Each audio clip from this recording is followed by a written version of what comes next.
केशवचन्द्राय नमः।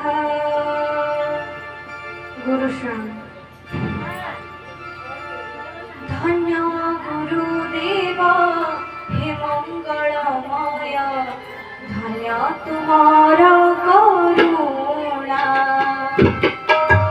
धन्य गुरुदेव हे मंगलमय, धन्य तुमार करुणा।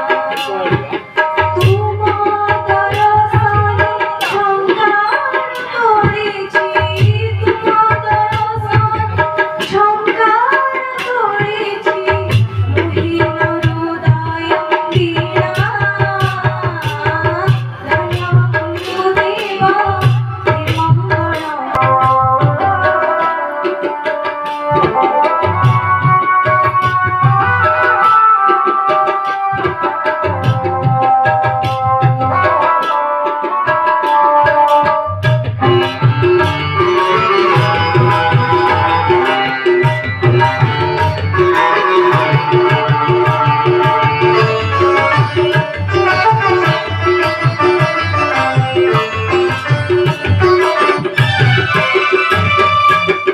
জীবনের যাহা আনন্দ পাইছি, লভে তুম পদ্ম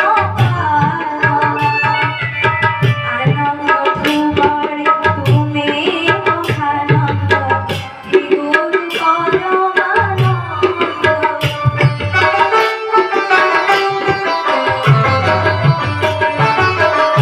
জীবনে যাহা আনন্দ পাইছি, লভে তুম পদ্ম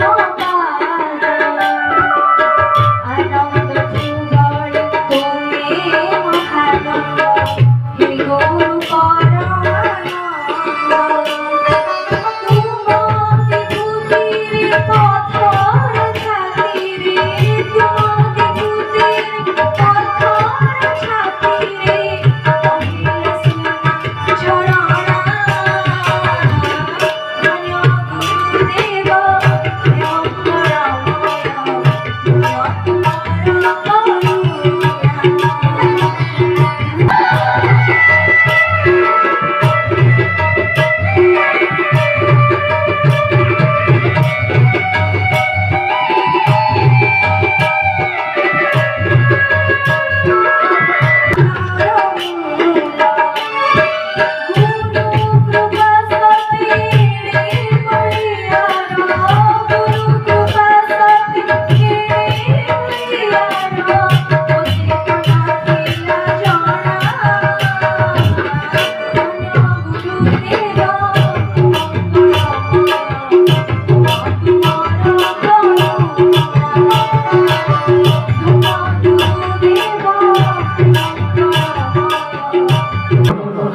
देवादेवी मानक मध्य दुर्लभ सही परम दयालु जितेबले आम भली अधम मानक दया करी कृपा करी शिष्य रूप में वर्ण करी स्थूल दर्शन दियंती, निश्चित रूप में तांकर करुणा धन्य सुमधुर बंधर शुणाउथिले स्मृति पल्लव्यता।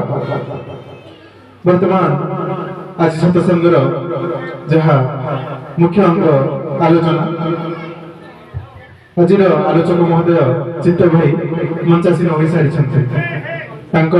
निकट में जिज्ञासा रही जो तिल तर्पण कार्यक्रम विधि ठाकुर धारावाही गुरुभ्राता गुरुभग्नी माने जितेबाला स्थूल शरीर त्याग कर मर्त्य को त्याग करती, यह परवर्ती पर्यायर तिल तर्पण विधि ठाकुर से संपर्क में किसी आमको ज्ञान प्रदान करेंगे चित्त भाई महोदय निवेदन रही आलोचक महोदय।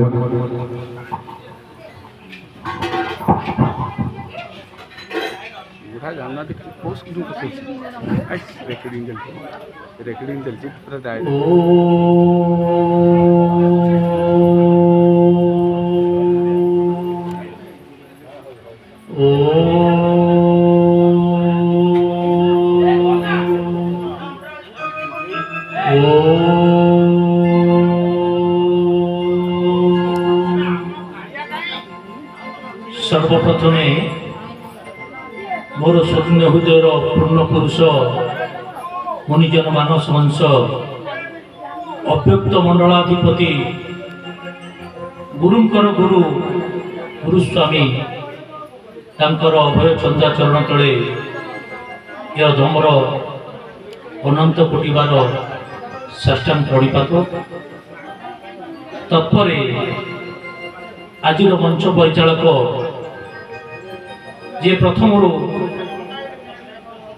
ଶଙ୍ଖ ବାଦନଠାରୁ ଆରମ୍ଭ କରି ଏ କାର୍ଯ୍ୟକୁ ସୁଚାରୁ ରୂପେ ଏ ପର୍ଯ୍ୟନ୍ତ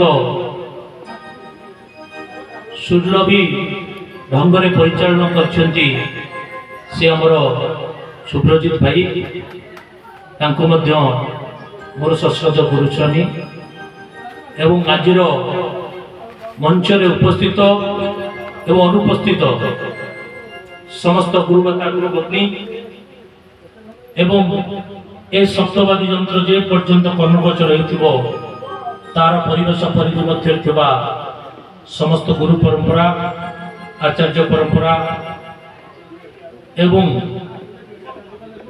କୀଟଠାରୁ ବ୍ରହ୍ମ ପର୍ଯ୍ୟନ୍ତ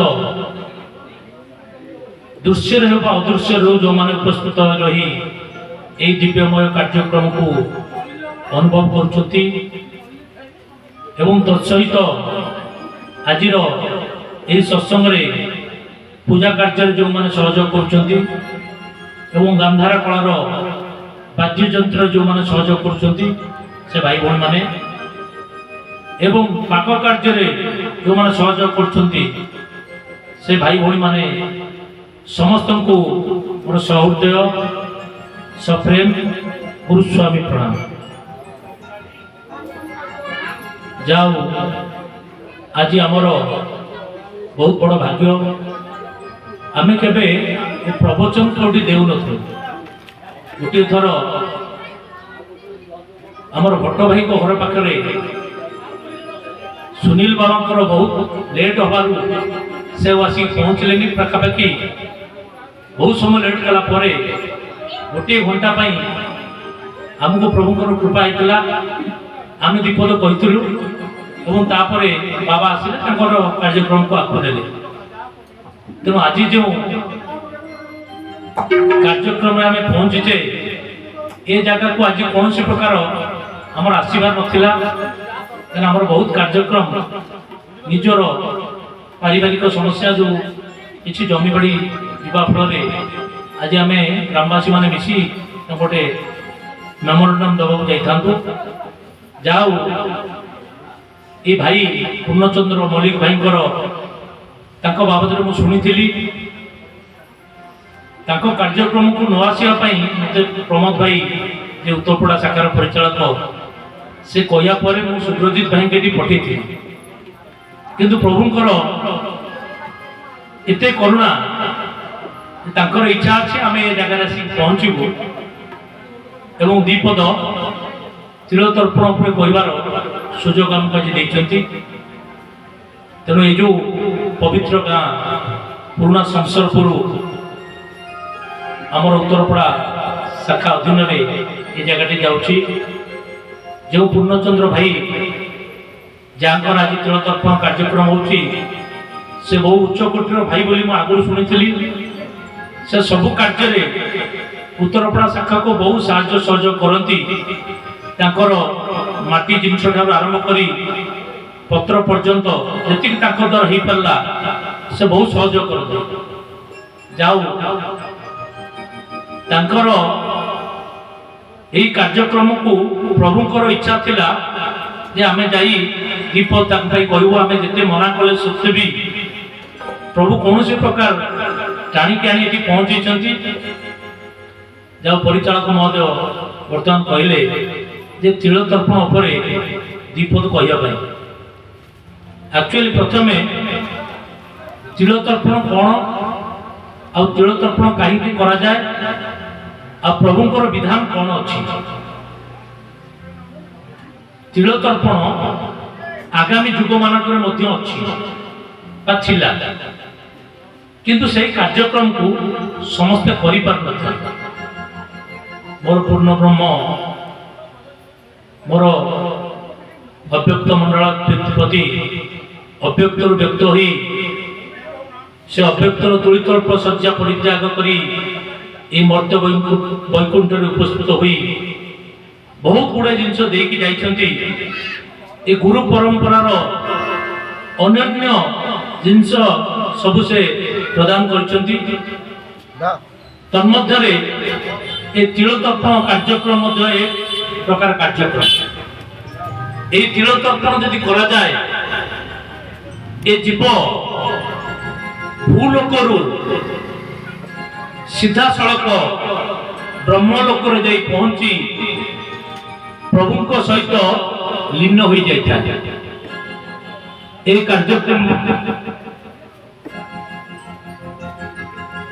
କାର୍ଯ୍ୟକ୍ରମ ବାବଦରେ ପ୍ରଭୁ ତାଙ୍କ ବିଧାନରେ ଦେଇଛନ୍ତି 5ଟି ଯଜ୍ଞ ଏକ ସାଙ୍ଗରେ ହେବ। ପ୍ରଥମେ ଏବେ ତ ଆମର ଘାଟର କାର୍ଯ୍ୟକ୍ରମ ଅଛି। ପ୍ରଥମେ ଘାଟକୁ ଯାଆନ୍ତି, ଘାଟକୁ ଗଲା ପରେ ସେଠି ପୂଜକମାନଙ୍କ ଦ୍ୱାରା ତିଳତର୍ପଣ କାର୍ଯ୍ୟକ୍ରମ ହୁଏ। ତିଳତର୍ପଣ କାର୍ଯ୍ୟକ୍ରମ ସରିଲା ପରେ ସବୁ ଭାଇ ଭଉଣୀମାନେ ଆସନ୍ତି।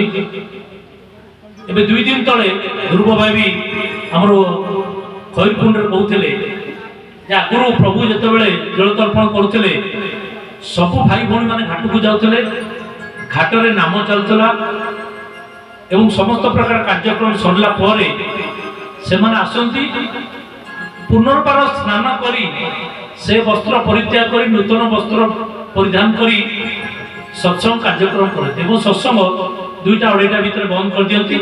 ତାପରେ ଯେ ଯାହାର ଆନନ୍ଦ ବଜାର କରି ଘରକୁ ଫେରନ୍ତି। ଏ ହେଉଛି ତାର ବିଧାନ। ସକାଳ 7ଟା ବେଳେ ଯାଆନ୍ତି, 10ଟା ଭିତରେ ସାରି 10ଟା ବେଳେ ଆରମ୍ଭ କରନ୍ତି ସତ୍ସଙ୍ଗ। ଯାହା ଆଜିର ସତ୍ସଙ୍ଗରେ ପ୍ରଫୁଲ୍ଲ ଭାଇଙ୍କର କାର୍ଯ୍ୟକ୍ରମ ଥିଲା। ସେ ଭାଇ ଯେହେତୁ ତାଙ୍କର କୌଣସି କାର୍ଯ୍ୟ ବ୍ୟସ୍ତତା ହେଉ ବା କୌଣସି ପ୍ରକାର ନ ଆସିପାରିବାରୁ ଆମକୁ ଆଜି ଏ କାର୍ଯ୍ୟକ୍ରମରେ କହିବା ପାଇଁ ସୁଯୋଗ ଅଛି। ତେଣୁ ସେହି ବିଧାନ ଅନୁସାରେ ପ୍ରଭୁଙ୍କର କାର୍ଯ୍ୟକ୍ରମ ଚାଲେ। 5ଟି ଯଜ୍ଞ ଏକ ସାଙ୍ଗରେ ହୁଏ। ନାମ ଯଜ୍ଞ ହୁଏ, ଅନ୍ନ ଯଜ୍ଞ ହୁଏ, ପୂଜାର ଯଜ୍ଞ ହୁଏ, ସତସଙ୍ଗ ଜ୍ଞାନ ଯଜ୍ଞ ବି ହୁଏ,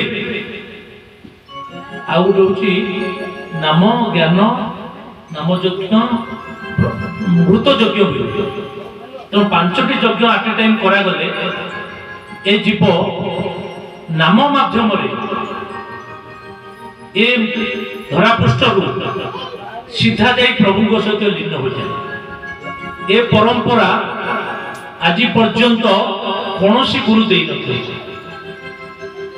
ପ୍ରଥମ କରି ପ୍ରଭୁ ଏ କାର୍ଯ୍ୟକ୍ରମକୁ ଦେଇଛନ୍ତି। ଆଗରୁ ପ୍ରଭୁ ନିଜେ ଯଦି କୋଉ ଲୋକ ତାଙ୍କର ଦେହ ତ୍ୟାଗ କରୁଥିଲେ ସେ ସୁଖରେ କାର୍ଯ୍ୟକ୍ରମ ଗୋଟେ କରୁଥିଲେ। କିଛି କିଛି ଲୋକଙ୍କର ଯେଉଁମାନଙ୍କର ଅବସ୍ଥା ଭଲ ଥିଲା ସେମାନେ এই କାର୍ଯ୍ୟକ୍ରମ କରୁଥିଲେ, ନାହିଁ ତ ପ୍ରଭୁ ସେ କାର୍ଯ୍ୟକ୍ରମ ନିଜେ ସୁଖରେ କରିଦିଅନ୍ତି। ପ୍ରଭୁଙ୍କର ସ୍ଥୂଳ ଶରୀର ଛାଡ଼ିବା ପରେ ଆଜିକାଲି ଏ କାର୍ଯ୍ୟକ୍ରମକୁ ବହୁତ ଉଚ୍ଚ କୋଟିର ବ୍ୟବସ୍ଥା ନିଆଯାଇଛି। ଏ କାର୍ଯ୍ୟକ୍ରମର ସବୁ ବିଧାନ ପ୍ରଭୁ ବିଭିନ୍ନ ପୂଜକମାନଙ୍କୁ ମଧ୍ୟ ଦେଇଛନ୍ତି। ତେଣୁ ଏ କାର୍ଯ୍ୟକ୍ରମ ଚାଲିଛି। ତେଣୁ ପ୍ରଥମେ ତିଳତର୍ପଣ କାହାର କାହାର ହୋଇଥିଲା? ତ୍ରେତୟା ଯୁଗରେ ପ୍ରଭୁ ରାମଚନ୍ଦ୍ର ତାଙ୍କ ବାପାଙ୍କର ଅତି ଅଙ୍ଗସଙ୍ଗ ବା ପୈତ୍ର ଜଟାୟୁ ଯାହାଙ୍କର ତିଳତର୍ପଣ କରିଥିଲେ। କାରଣ ଜଟାୟୁଙ୍କର ସେ ପର୍ଯ୍ୟନ୍ତ ମୃତ୍ୟୁ ହୋଇନଥିଲା ଯେ ପର୍ଯ୍ୟନ୍ତ ସେ ସୀତାଙ୍କର ସନ୍ଧାନ ଦେଇନଥିଲେ, ସେ ପର୍ଯ୍ୟନ୍ତ ତାଙ୍କର ମୃତ୍ୟୁ ହୋଇନଥିଲା। ରାମଚନ୍ଦ୍ର ମା ସୀତାଙ୍କୁ ଖୋଜି ଖୋଜି ଯେତେବେଳେ ଜଟାୟୁଙ୍କ ପାଖେ ଯାଇ ପହଞ୍ଚିଥିଲେ, ଜଟାୟୁ ମା ସୀତାଙ୍କର ସମସ୍ତ ସନ୍ଧାନ ଦେଇଥିଲେ ଯେ ଲଙ୍କାର ରାବଣ ମାଙ୍କୁ ଚୋରି କରି ନେଇଯାଇଛନ୍ତି। ଏ କଥା ଜାଣି କହିସାରିଲା ପରେ ତାଙ୍କର ମୃତ୍ୟୁ ହୋଇଥିଲା। କାରଣ ମା ସୀତା ତାଙ୍କୁ କଥା ଦେଇ ଯାଇଥିଲେ ଯେ ପର୍ଯ୍ୟନ୍ତ ମୋର ମୃତ୍ୟୁର ସନ୍ଧାନ ଆପଣ ମୋର ସ୍ୱାମୀଙ୍କୁ ନ ଦେଇଛନ୍ତି ସେ ପର୍ଯ୍ୟନ୍ତ ଆପଣଙ୍କର ମୃତ୍ୟୁ ହେବ। ଯାଉ ସେ ରାମଚନ୍ଦ୍ରଙ୍କୁ ସୀତାଙ୍କର ଖବର ଦେଲା ପରେ ତାଙ୍କର ମୃତ୍ୟୁ ହେଲା। ଯେହେତୁ ସୀତାଙ୍କର ଏତେ ବଡ଼ ଖବର ଏବଂ ତାଙ୍କର ବାପାଙ୍କର ମୈତ୍ର ଥିଲେ, ତେଣୁ ଏହି ଦୃଷ୍ଟିରୁ ରାମଚନ୍ଦ୍ର ତ୍ରେତୟା ଯୁଗରେ ଜଟାୟୁଙ୍କର ତିଳତର୍ପଣ କରିଥିଲେ। ସତ୍ୟ ଯୁଗରେ କାହାର ନଥିଲା, ତ୍ରେତୟା ଯୁଗରେ ଜଟାୟୁଙ୍କର ତିଳତର୍ପଣ ରାମଚନ୍ଦ୍ର କରିଥିଲେ। ତାପରେ ସେ ଯୁଗରେ ଆଉ କାହାର ତିଳତର୍ପଣ କାର୍ଯ୍ୟକ୍ରମ ହେଇନଥିଲା। ତାପରେ ପ୍ରଭୁ ଦ୍ୱାପର ଯୁଗରେ ଜୀବନ୍ତ ଅବସ୍ଥାରେ ତିଳତର୍ପଣ କାର୍ଯ୍ୟକ୍ରମ କରିଥିଲେ। କାରଣ ନାରଦ, କାରଣ ନାରଦ ସଦାବେଳେ ନାରାୟଣ ନାରାୟଣ ହୁଅନ୍ତି। ତାଙ୍କର ବହୁତ ଇଚ୍ଛା ଥିଲା ଯେ କୃଷ୍ଣଙ୍କୁ କେମିତି ଗୁରୁ ରୂପରେ ବରଣ କରିବେ। ତେଣୁ ଦିନେ ଆସି ସେ କୃଷ୍ଣଙ୍କ ପାଖରେ ପହଞ୍ଚିଲେ। ସେ ସମୟରେ ଭଗବାନ ଶ୍ରୀକୃଷ୍ଣଙ୍କୁ ସେ ତାଙ୍କ ମନରେ ଗୋଟେ ଶଙ୍କା ରଖିଥିଲେ ଯେ ପ୍ରଭୁ, ମୁଁ ବର୍ତ୍ତମାନ ଗୁରୁ ଗ୍ରହଣ କରିବାକୁ ଚାହୁଁଛି। କୃଷ୍ଣ ଏ କଥା ଜାଣିପାରିଥିଲେ ଯେ ସେ ତାଙ୍କୁ ଗୁରୁ ଗ୍ରହଣ କରିବା ପାଇଁ ଚାହୁଁଛି। କୃଷ୍ଣ ତାଙ୍କୁ କହିଥିଲେ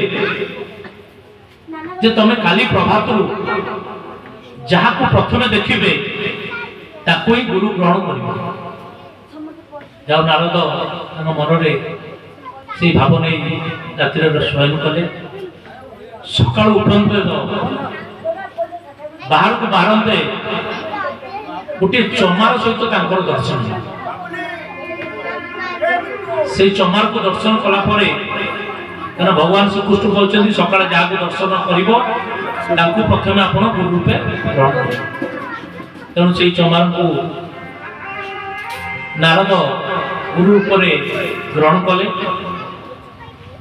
ଗୁରୁ ରୂପରେ ଗ୍ରହଣ କରିସାରିଲା ପରେ ତାଙ୍କ ମନରେ ଟିକେ ଦୁଃଖ ଆସିଲା ଯେ ମୋର ବହୁତ ଇଚ୍ଛା ଥିଲା ମୁଁ ଶ୍ରୀକୃଷ୍ଣଙ୍କୁ ଗୁରୁ ରୂପରେ ଗ୍ରହଣ କରିବି। ଇଏ ମୋତେ ଏହିପରି ଭାବରେ ଗୋଟେ ଚକ୍ରାନ୍ତ କରି ମହାପ୍ରଭୁ ମୋତେ ଏମିତି ବୁଲେଇଥିଲେ, କିନ୍ତୁ ତା ଭିତରେ ବହୁତ ଗୁପ୍ତ ଜିନିଷ ଲୁଚିକି ରହିଥିଲା। ତାପରେ ସେ ଆସି ଶ୍ରୀକୃଷ୍ଣଙ୍କୁ କହିଲେ, ପ୍ରଭୁ ମୋର ବହୁତ ଇଚ୍ଛା ଥିଲା ଆପଣଙ୍କୁ ଗୁରୁ କରିବା ପାଇଁ, ଆପଣ ଲାଷ୍ଟକୁ ସେ ଚମାରକୁ ଗୁରୁ କରିବା ପାଇଁ କହିଦେଲେ। ଶ୍ରୀକୃଷ୍ଣ ଅତି ଧୀର ସ୍ୱରରେ କହିଲେ, କଣ କଲ ନାରଦ, ଆଜି ତମର ସମସ୍ତ ପ୍ରାପ୍ତି ଆଜି ସରିଗଲା। ଆପଣ ଯୋଉ ନାରାୟଣ ନାରାୟଣ କହି ସପ୍ତ ବ୍ରହ୍ମାଣ୍ଡ ଉପରକୁ ଏବଂ ସପ୍ତ ବ୍ରହ୍ମାଣ୍ଡ ତଳକୁ ଯାଉଥିଲେ, ଆଜିଠାରୁ ସେ ସବୁ ଜିନିଷ ବନ୍ଦ ହେଇଗଲା। ନା କଣ ହେଲା ପ୍ରଭୁ? ନା ଯେହେତୁ ଚମାର ହେଉ ବା ଯୋଉ ଜାତିର ହେଉ, ତମେ ଥରେ ଗୁରୁ ଗ୍ରହଣ କଲା ପରେ ଗୁରୁଙ୍କର ନିନ୍ଦା କଲ, ଗୁରୁ ନିନ୍ଦା ନର୍କଗାମୀ। ତେଣୁ ଗୁରୁଙ୍କର ନିନ୍ଦା କଲା ପରେ ଆପଣଙ୍କୁ ଆଉ ଏ ସପ୍ତ ବ୍ରହ୍ମାଣ୍ଡ ଉପରକୁ ସପ୍ତ ବ୍ରହ୍ମାଣ୍ଡ ତଳକୁ ଯାଇପାରିବ। ନାରଦଙ୍କ ମନରେ ବହୁତ ଦୁଃଖ ହେଲା। କହିଲେ ପ୍ରଭୁ, ତାହେଲେ ମୁଁ ଏଥିରୁ ମୋର ଉଦ୍ଧାର ପାଇବାର ବାଟ କଣ? ଶ୍ରୀକୃଷ୍ଣ ତାକୁ ଗୋଟେ ସ୍ତରରେ ବୁଲେଇ କହିଲେ, କେବଳ ତୁମର ଗୁରୁ ହିଁ ଏଥିରୁ ଉଦ୍ଧାର କରିପାରିବ। ତମେ ଯାହାକୁ এইଭଳି ଶବ୍ଦ ବ୍ୟବହାର କରିଛ ତାଙ୍କ ପାଖକୁ ଯାଅ, ସେ ଚାହିଁଲେ ତମକୁ ଏଥିରୁ ମୁକ୍ତି ଦେଇପାରିବେ। ତାପରେ ଶ୍ରୀକୃଷ୍ଣ ସେଇ ଯାହାଙ୍କୁ ଚମାରଙ୍କୁ ଗୁରୁ କରିଥିଲେ ତାଙ୍କ ପାଖରେ ଯାଇ ପହଞ୍ଚିଲେ। କହିଲେ, ହେ ଗୁରୁଦେବ, ଆପଣଙ୍କୁ ମୁଁ ବଡ଼ ଦୋଷ କରିଛି। ଆପଣଙ୍କର ଜାତି ଧର୍ମ ନେଇ ମୁଁ ଯୋଉ ନିନ୍ଦା କରିଛି, ସେଇ ନିନ୍ଦାରେ ମୋର ଯୋଉ ସପ୍ତ ବ୍ରହ୍ମାଣ୍ଡ ଉପରକୁ ଏବଂ ସପ୍ତ ବ୍ରହ୍ମାଣ୍ଡ ତଳକୁ ଯିବା ଆସିବା କରିବା ପାଇଁ ସ୍ୱତଃ ବ୍ୟବସ୍ଥା ଥିଲା, ସେ ବ୍ୟବସ୍ଥା ମୋର ବର୍ତ୍ତମାନ ବନ୍ଦ ହେଇଯାଇଛି। ଗୁରୁ କହିଲେ, ମୁଁ ତ ତୁମକୁ କୌଣସି ଅଭିଶାପ ଦେଇନାହିଁ। ତମର ଯଦି ସପ୍ତ ବ୍ରହ୍ମାଣ୍ଡ ଉପରକୁ ସପ୍ତ ବ୍ରହ୍ମାଣ୍ଡ ତଳକୁ ଯିବା ପାଇଁ ବନ୍ଦ ହେଇଛି, ଏ କଥା ଯିଏ କହିଛନ୍ତି ସିଏ ନିଶ୍ଚୟ এই উদ্ধার করিবার বাট তাঙ্ক পাখে আছে। ମୁଁ ତମକୁ କୌଣସି ପ୍ରକାର ଏଥିରେ ଅଭିଶାପ ଦେଇନାହିଁ। ତମେ ତାଙ୍କରି ପାଖକୁ ଯାଅ, ସେ ନିଶ୍ଚୟ ଏଥିରୁ ଉଦ୍ଧାର ପାଇବାର ବାଟ ତୁମକୁ ଦେଖାଇବେ। ପୁଣି ଇଏ ପୁନର୍ବାର ଶ୍ରୀକୃଷ୍ଣଙ୍କ ପାଖକୁ ଆସିଲେ, ଆସି ତାଙ୍କୁ ମଧ୍ୟ ଏଇ କଥା କହିଲେ ଯେ ଗୁରୁ କହିଲେ ଯେ ମୁଁ ତ ତୁମକୁ ଅଭିଶାପ ଦେଇନାହିଁ, ଯିଏ ତୁମକୁ ଏଇ ଅଭିଶାପ ଦେବାର ବ୍ୟବସ୍ଥା କରିଛନ୍ତି ବା ସପ୍ତ ବ୍ରହ୍ମାଣ୍ଡ ଉପରକୁ ତଳକୁ ଯିବା ପାଇଁ ଆଉ ବ୍ୟବସ୍ଥା ନାହିଁ, ସେ ନିଶ୍ଚୟ ଏହାର ବାଟ ବତେଇଥିଲେ। ଏ କଥା କହିଲା ପରେ ଦ୍ୱାପର ଯୁଗରେ ଶ୍ରୀକୃଷ୍ଣ এই যে কার্যক্রম আমার বর্তমান চালুচি, যে কদলী বন্তল কদলী যাচ্ছি, যে ঘৃত যাচ্ছি, সেইপরি ভাবে সেই ল্যান্ডার কাটি যেপরি সেই যে রূপ চিত্র সব আঁকিদেলে, যেটা আমার তিলতর্পণ কার্যক্রম বর্তমান করা যাচ্ছে। আপনার যে নদী পাখু যাইবে বা পোখরী পাখু যাইবে, जो 11 खंड सारड़ा काठी रथ निर्माण करी ताकू गोटे गिनारे नूतन गिनारे घी दे ये अस्थि खंड को नहीं कार्यक्रम करथिबे, जो माने से जगह को जाइथिबे से निश्चित भाव में देखिथिबे। सही परि भाव में से तांकर विधान काटी देला परे गुरु तांको बतैथिले, से जतेले विधान बतै देबे तमे ता देले 7 थर गड़ी जीवो एवं 7 थर गड़ी आसीबो, तापर तुमर पुणी जेपरि सप्त ब्रह्मांड को जाउतिलो से व्यवस्था ताको कथा रक्षा करी गुरुको कथा रक्षा करी नारद सेही परि भाव में जेतबेले श्रीकृष्ण सेही परि भाव में काटी देले, ये तापर 7 थर गड़ी गले एवं 7 थर गड़ी आसी। तापरे प्रभु श्रीकृष्ण कहले, ए नारद तुमर वर्तमान सप्त ब्रह्मांड जीवा आसिया कौन असुविधा नहीं, तुमर ये मुक्ति हो जाइए। तेणु त्रेतया और द्वापर दुई जुगरे त्रेतयारे जटायुंकर रामचंद्र तिलतर्पण करथिले एवं द्वापर रे नारदंकर प्रभु श्रीकृष्ण तिलतर्पण आउ जते लोक अच्छे कली जुग जिते मो प्रभु चरमनाथ जे गुरु मानकर गुरु जे अव्यक्त मंडलाधिपति पूर्ण परम ब्रह्म जहाँ विषय ये साधारण लोक जाना भी बहुत कष्ट, से निजे आसी निजर परिचय प्रदान करिसंती। ये वेद को से आसीथिले निर्वेद पुरुष, ये जते प्रकार वेद अच्छी समस्त वेद को से खंडित करिसंती, से नूतन वेद सृष्टि करि जाइछन। कारण आज पर्यंत ये चरम शास्त्र ताको स्वस्त लिखित शास्त्र, ये शास्त्र रे समस्त जिनस से लिपिबद्ध कर दी जाइछंती। ये शास्त्र दिन आसीबो मिलबार भी बहुत कष्ट हो, प्रभु निज तुंडरे कहते। तेणु जिते भाई भौणी मैंने बाहर कथा कहते से कथा सहित ये चरम शास्त्र को सदाबले संयोग करते। जदि चरम शास्त्र से कथा नहीं ताले तुम ताकू केबे ग्रहण करें। अब चरम शास्त्र को जदि आपण 50 खंडे पूजा करेंगे, ये चरम शास्त्र जिते ज्ञान अच्छी समस्त ज्ञान आपण भीतर को आस एक कथा प्रभु निज तुंडरे कही जाए। तेणु ये जिते भाई भौणी माने तिलतर्पण कार्यक्रम आज पर्यंत कौन गुरु दे नथिले, सेही अव्यक्त मंडलाधिपति पूर्ण परम ब्रह्म आसी पहुंची ये सारा विश्व को तिलतर्पण कार्यक्रम देले। जो तिलतर्पण माध्यम ये जीव भूलोक ये पृथ्वी पृष्ठ सीधा जाई ब्रह्मलोक संजोग हो प्रभु देह लीन हो। तेणु आज जो पूर्ण भाई ये कार्यक्रम आमको आसी पहुंची ये सब बाबद ଆଲୋଚନା କରିବାର ଥିଲା। ଯାଉ ସେ ଜଣେ ମହାନ ବ୍ୟକ୍ତିତ୍ୱ ଥିଲେ। ଏ ଅଞ୍ଚଳରେ ଯେତେ ଭାଇ ଭଉଣୀମାନେ ଅଛନ୍ତି ତିଳ ତର୍ପଣ ନିଶ୍ଚିତ ଭାବରେ କରିବା କଥା। ଯେତେ ପାପ କରିଥାଉ ଲୋକ, ଯିଏ ଯାହାକୁ ଖାଲି କେବଳ ଆମ ଗୁରୁ ଭାଇ ନୁହନ୍ତି, ଯିଏ ଯାହାକୁ ମୁଁ ଧାରା ନେଇଛି ମୋ ବାପା ବୋଉ ଧାରା ନେଇନାହାନ୍ତି। ତା ଅର୍ଥ କ'ଣ ପ୍ରଭୁ ଯେ ଆସିଲେ ଖାଲି କ'ଣ ଆମେ ଯେଉଁମାନେ ଧାରା ନେଇଛନ୍ତି ତାଙ୍କର ବି ଆସିଲେ? ଏ ସାରା ବିଶ୍ୱ ପାଇଁ ଆସିଛନ୍ତି ଏବଂ ବିଶ୍ୱ ପାଇଁ ଏ ବାର୍ତ୍ତା ପ୍ରଚାର କରିଦେଇଛନ୍ତି।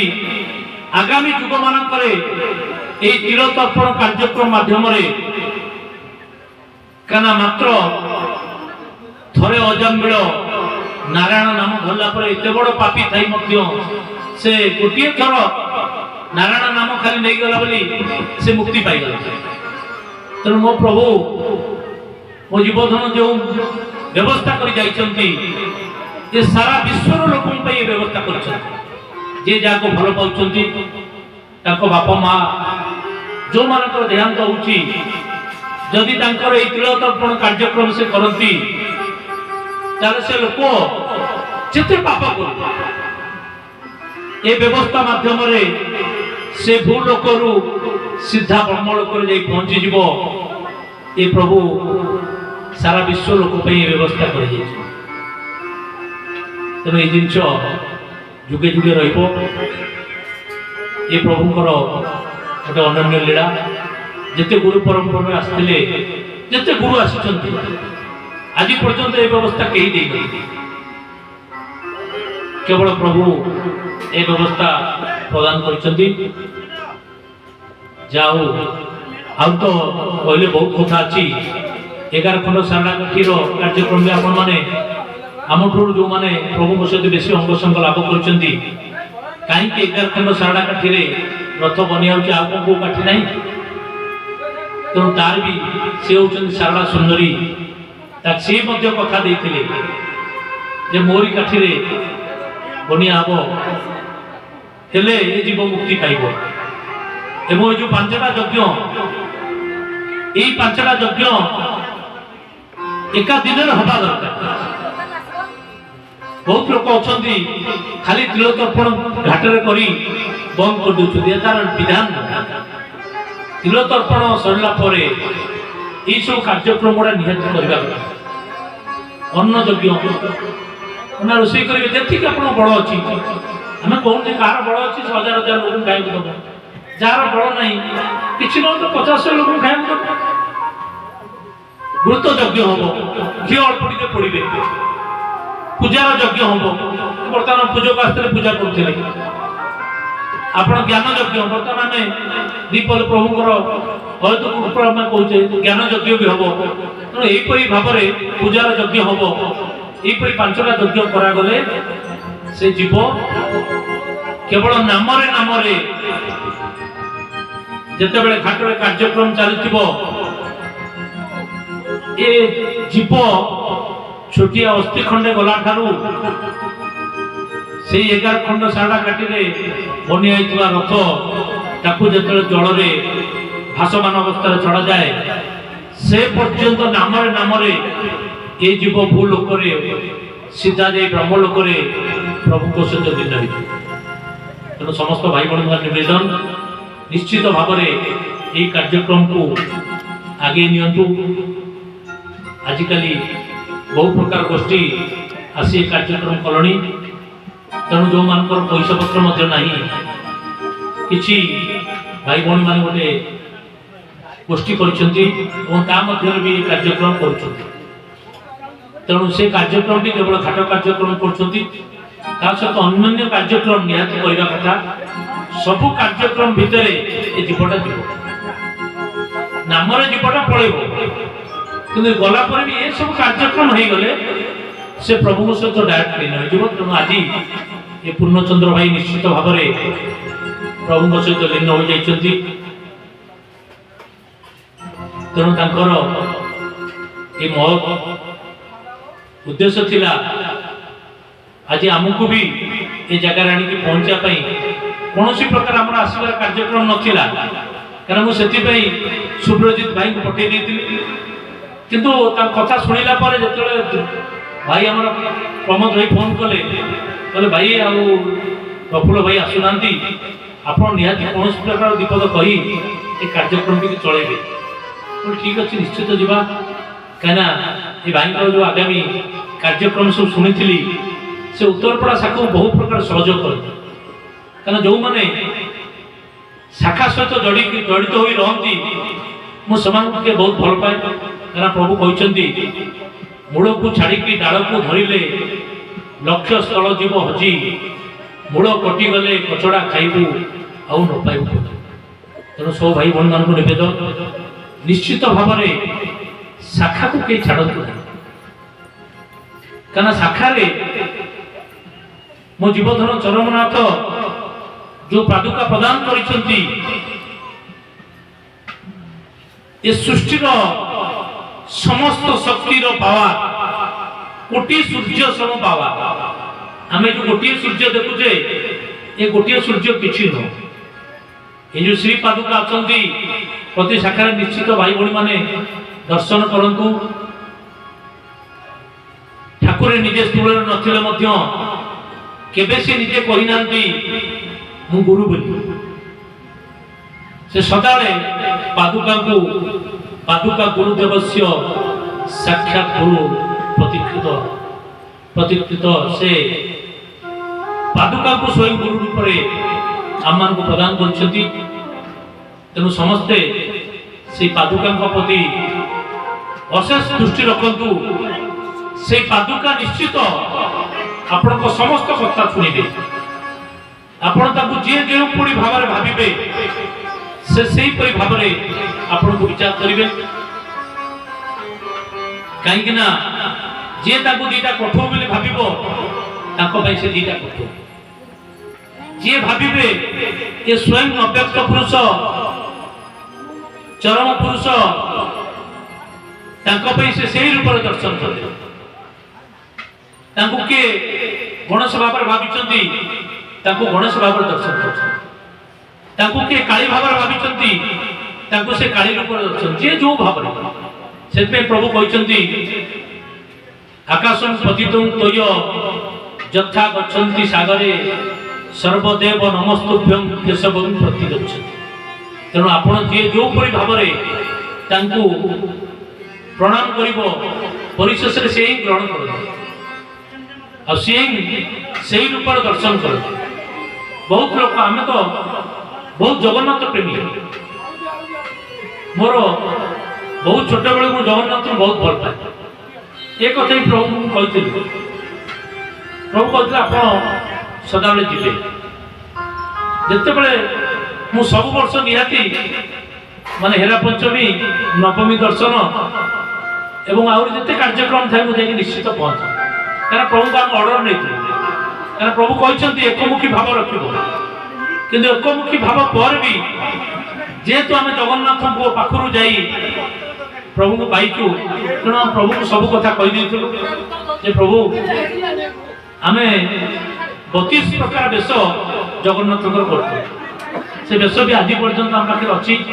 ଆମେ ଜଣଙ୍କୁ ଦାୟିତ୍ୱ ଦେଇଛୁ, ଯେତେବେଳେ ସ୍ଥୂଳ ଜଗନ୍ନାଥ ଆମେ ପାଇଗଲୁ, ସ୍ଥୂଳରେ ପ୍ରଭୁଙ୍କର ଦର୍ଶନ ମିଳିଗଲା, ତାପରେ ମୁଁ ସେ କାର୍ଯ୍ୟକ୍ରମରେ ଆଉ ରହିଲିନି। କିନ୍ତୁ ପ୍ରଭୁ କହିଥିଲେ ତୁମେ ସଦାବେଳେ ଯିବ, ପ୍ରଭୁଙ୍କୁ ଦର୍ଶନ କରିବ। ମୁଁ ମନ୍ଦିର ଭିତରେ ବି ଯାଇକି ପ୍ରଭୁଙ୍କୁ ଲକ୍ଷ୍ୟ କରି, ସେଇ ପାଦୁକାକୁ ଲକ୍ଷ୍ୟ କରି ସାଷ୍ଟାଙ୍ଗ ପ୍ରଣାମ ବି ମାରିଲା। ବହୁତ ଠାକୁର ମନା କରିଥିଲେ ସାଷ୍ଟାଙ୍ଗ ପ୍ରଣାମ ଆଉ କାହାକୁ ଦେବ ନାହିଁ।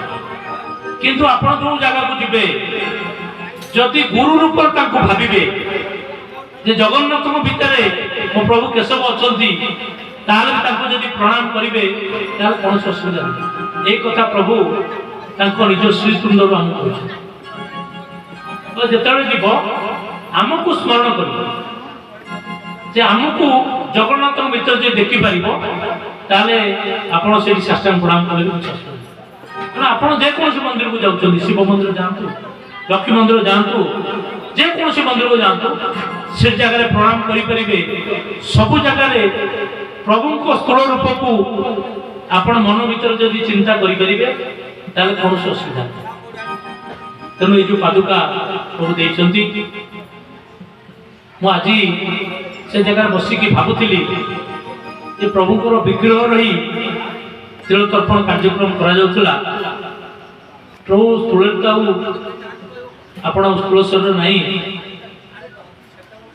सूक्ष्म कारण बर्तमान पहुंचाई तेणु पादुका रही पार ना ना मन मन बसिक भावुली ये कार्यक्रम पादुका कहीं आसपार ये बाबद मुझे पुराणा भाई मान पचारि से बसिक बहुत सब भावुली से सब जगह मुझे देखुची प्रभुंर स्थूल विग्रह रोचे तार दक्षिण पार्श्व जार कार्यक्रम तक विग्रह रोचे से मुक्ति पाँच कथा कथित प्रभुंर निर्देश अनुसार कार्यक्रम चलुची भावुली पादुका विषय जाकि पुराणा भाई मान पचारि प्रभु पादुका रही पार ना आज मो मन आसला कहीं ये कथाटा मत 2 दिन तल को जाइए सुदर्शन भाई कटे से जगह भी ये कथा मो मन को आसी ना आज ये पुराना सांसद सही सांसदपुर गाँव जो अच्छी ये पहुँचला मन टे आसला लो भाई मान को पचारा जो मैंने पुराना लोक आचार्य हो कि जो मैंने पुराना पूजक मान अच्छा से पचारा प्रभुंर श्रीपादुका रही पार ना रही पार ना यार विधान कौन प्रभु कही ना ना जाऊ प्रभुंर हयत कृपा आहरी बहुत जिनस प्रभु देकी जाइछन्ति ये तिल तर्पण सहित आमको भी प्रभु साष्टांग प्रणाम माध्यम बहुत जिनस बतई आपण मैंने भाई मैंने बेले बेले दुख प्रकाश करती आम प्रभु को दर्शन करनु प्रभु सदा बेले प्रभु तुम भीतर अच्छा से भावटा आम एपर्यंत आनी पार समस्त देह प्रभु अच्छा कहना जो बिंधाणी मत ते कला निर्माण तो देह रहा से तेणु ये जिनटा से आम भीतर अच्छा भाई मैंने बहुत दुख जे आमको बहुत कष्ट दियंती प्रभु 3 प्रकार कष्ट दियंती आदि दैविक आदि भौतिक और आध्यात्मिक 3टा भाव क्या कौ भाव कष्ट क्या आर्थिक कष्ट देता आर्थिक कष्ट कष्ट नुह आज तुम पकेटे टंकाटा ना काली निश्चित भाव पड़े आस क्या शारीरिक कष्ट दियंती क्या रोग माध्यम आपण को भीतर सफा करते क्या मानसिक कष्ट दिखते 3 प्रकार कष्ट दे से जीव को उद्धार करती भाई मैंने बेले बेले बहुत कष्ट पाती केशव को धरलु एत कष्ट पाऊ एत कष्ट पाऊना से जेपरी गोटे सुनार पात्र हो सुनार गोटे चढ़ुआ हो ता भितर ये झिटपिटी आम कहता ना मूसा फूसा सब लेंडी पड़ी थे जब आपको खाया दिज्व आप खाइबे कहीं मूसा लेंडी झिटपिट लेंडी सब पड़े किंतु से जगार जदि गोटे स्टील पात्र हो अति सुंदर भाव चिक्कण होकर खाया देते आप खाइबे कहीं से पात्रटा सफा अच्छे सुना पात्रटा जब मूल्यवान हुए भी जेहेतु लेंडी अच्छी आम खायापी प्रस्तुत नुह बहु कम मूल्यर स्टील पात्र जदि सफा अच्छे आम खाऊ से भाव प्रभु आम भीतर थिबा कलुष कालीमा जिते प्रकार काम क्रोध लोभ मद आश्चर्य सबू सफा करती सफा करी निकट को नहीं जाती निश्चित भाव आगुरी प्रभु बहुत जिन जानी पारे कौटी जदि कह मृत्यु होता प्रभु तत्ण तो उठी जाते मो जगह अमुक लोक चली मैंने प्रभु थी मांगे से तत्ण तो खबर दे दिए से अमुक लोक चली केमती जानते तेणु बाबद आम भी कहवाई एत शक्ति सामर्थ्य भर ना से सब जिन जानी पारते रास्ता जब क्या छाड़ुले पचर भी लोक बड़ जहाँ मना करते तुम जाओनी লোକ ଯଦି ତାଙ୍କ କଥା ଅମାନ୍ୟ କରିକି ଆସୁଥିଲା ତାହେଲେ ବାଟରେ ତାର ଆକ୍ସିଡେଣ୍ଟ ହବ ବୋଲି ପ୍ରଭୁ ଜାଣିଥିଲେ ପଛରେ ଲୋକ ପଠାନ୍ତି। ଏପରି ଉଦାହରଣ ବି ଆମର ମାନସିଂ ଭାଇ ଆଉ ସୁମତି ପତ୍ର ଅଛି। ତେଣୁ ପ୍ରଭୁ ଯଦି କହିବେ ରହିଯା ମାନେ ତୁ ରହିବ ଆଉ ଆସିବ। ପ୍ରଭୁ ଯଦି କହିବେ ଯାହା ବୋଲିଆ ଯେତେ ଝଡ଼ ବର୍ଷା ଯାହା ହଉ ଆପଣ ଆଶ୍ରମ ଛାଡ଼ିକି ପଳେଇ ଆସିବେ। କାହିଁକିନା ଗୁରୁ ବାକ୍ୟ କି ଅବମାନନା କରିବା କଥା ନୁହଁ। ଆଜିକାଲି ତ ଆଉ ଗୁରୁଙ୍କ କଥାକୁ କେହି ମାନିବା ପଡ଼ିନାହାନ୍ତି। କାହିଁକିନା ବର୍ତ୍ତମାନ ଲୋକଙ୍କର ଚିନ୍ତାଧାରା କାହିଁକିନା ଗୁରୁ ଧନ ଗୁଡ଼ ଭଳି ଶିଷ୍ୟ ଖାଇଲେ ତରନ୍ତି, ଶିଷ୍ୟ ଧନ ବିଷ ଭଳି ଗୁରୁ ଖାଇଲେ ଭଲ। ତେଣୁ ଗୁରୁ ବହୁତ ଶୀଘ୍ର ଚାଲିଯାଆନ୍ତି। ଆମମାନଙ୍କର ବିଭିନ୍ନ ପ୍ରକାର କୁକର୍ମର ବା ଦୋଷର ସବୁଗୁଡ଼ା ସେ ଗ୍ରହଣ କରେ। ତେଣୁ ଯାଉ ଆମକୁ ଏ ଯେଉଁ କହିବା ପାଇଁ ସୁଯୋଗ ମିଳିଲା ଆମେ ତ କହିନୁ, କାହିଁକିନା ପ୍ରଭୁ କହିଛନ୍ତି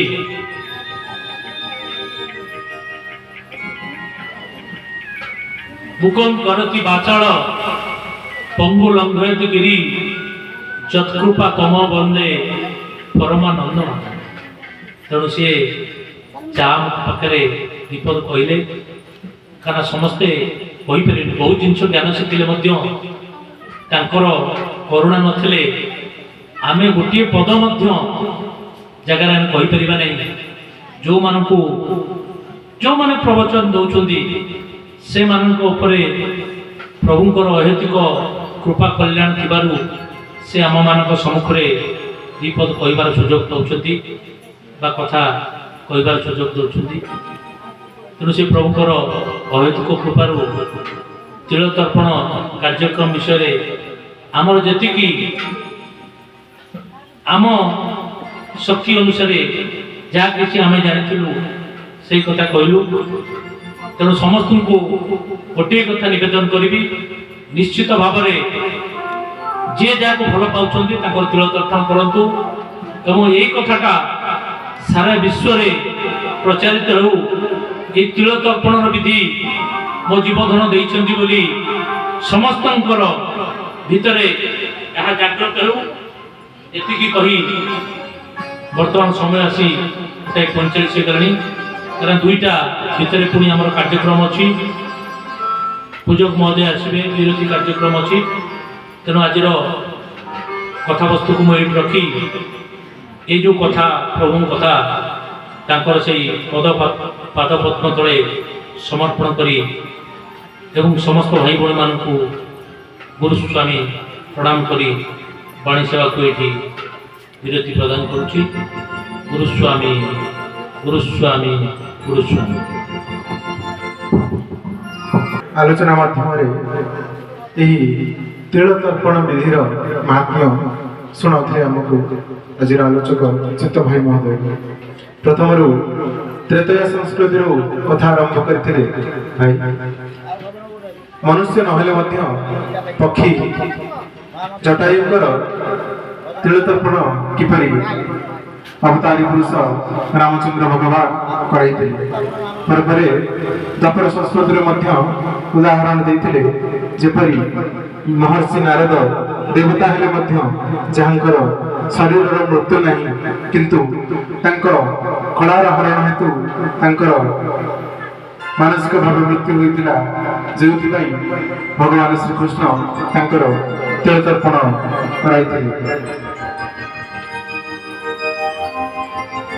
ଏହାପରେ ପରେ ସେ ନିଜସ୍ୱ ଅନୁଭୂତି ପକାଇଥିଲେ କିପରି ଦାରୁବ୍ରହ୍ମ ଜଗନ୍ନାଥଙ୍କୁ ସେ ଭଲ ପାଉଥିଲେ ଏବଂ ପ୍ରଭୁ ଦୟାକରି ସ୍ଥୂଳ ରୂପରେ ତାଙ୍କୁ ପ୍ରାପ୍ତ ହେଲେ ଏବଂ ପରିଶେଷରେ ସେ ନିବେଦନ କରିଲେ, ସାକ୍ଷାତ ପ୍ରଭୁ ଯେଉଁ ଶ୍ରୀପାଦୁକାଙ୍କୁ ଆମକୁ ଅର୍ପଣ କରିଛନ୍ତି ସମସ୍ତେ ତାଙ୍କର ପ୍ରତ୍ୟହ ଶରଣାପନ୍ନ ହେବା। ଅନେକ ସୁନ୍ଦର ଭାବରେ ଅନେକ କଥା ଭାଇ ଆମକୁ ଆଜି ଶୁଣାଇଲେ। ଏହି ଅବସରରେ ଆସନ୍ତୁ ପ୍ରଭୁଙ୍କ ପାଦ ବର୍ଗରେ ତାଙ୍କର ସୁସ୍ଥ ଏବଂ ଦୀର୍ଘ ଜୀବନ କାମନା କରିବା। ଏହିପରି ଭାବରେ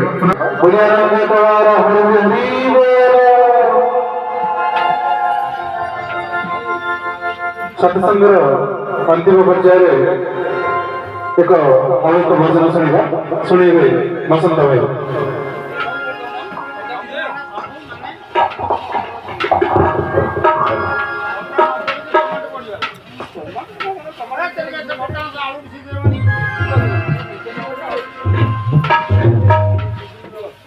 জগতর